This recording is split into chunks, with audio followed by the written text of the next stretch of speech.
Hello everyone, welcome to my channel Vanita Kulkarni. तर हा माझा डेली ब्लॉग आहे आणि डेली ब्लॉगमध्ये तुमचं स्वागत आहे. हे दुपारचे 12:30 वाजले होते आणि मी अगस्त्याला स्कूलमधून घेऊन येण्यासाठी चालले होते. अगस्त्याची स्कूल सुटली होती. त्यानंतर दुपारी थोडं रेडी झाले होते. कुर्ती नवीन वेअर केली होती. मला तुम्ही नक्की सांगा ही कुर्ती माझ्यावरती कशी दिसते आहे, आणि जर तुम्हाला ही कुर्ती हवी असेल तर कमेंटमध्ये DM करा, मी तुम्हाला लिंक शेअर करेल. त्यानंतर दुपारी खेळत होता अगस्त्य, तर त्याची कार आणि रिमोट दाखवतो आहे. मग संध्याकाळी आम्ही फिरायला गेलो होतो. छान थंडी होती. थंडीचे दिवस सुरू झाले, त्यानंतर छान थंडी पडायला लागली. तर हा वाघोली बायपास रोड आहे. हा बायपासचा एरिया आहे आणि इकडे अशीच गर्दी असते. त्यानंतर आम्ही पोचलो होतो FC रोडला. तिकडे FC रोडला थोडीफार शॉपिंग केली आम्ही.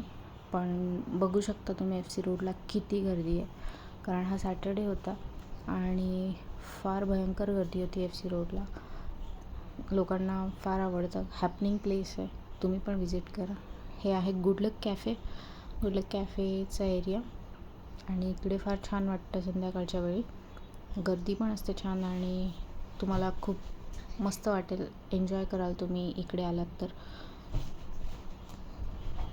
बघू शकता पूर्ण हा रोड असं. हे जे आहे द सोल्ड स्टोअर, इथे पण आम्ही विजिट केलं होतं. Thank you very much for watching. अशा प्रकारे माझं डे एंड झाला.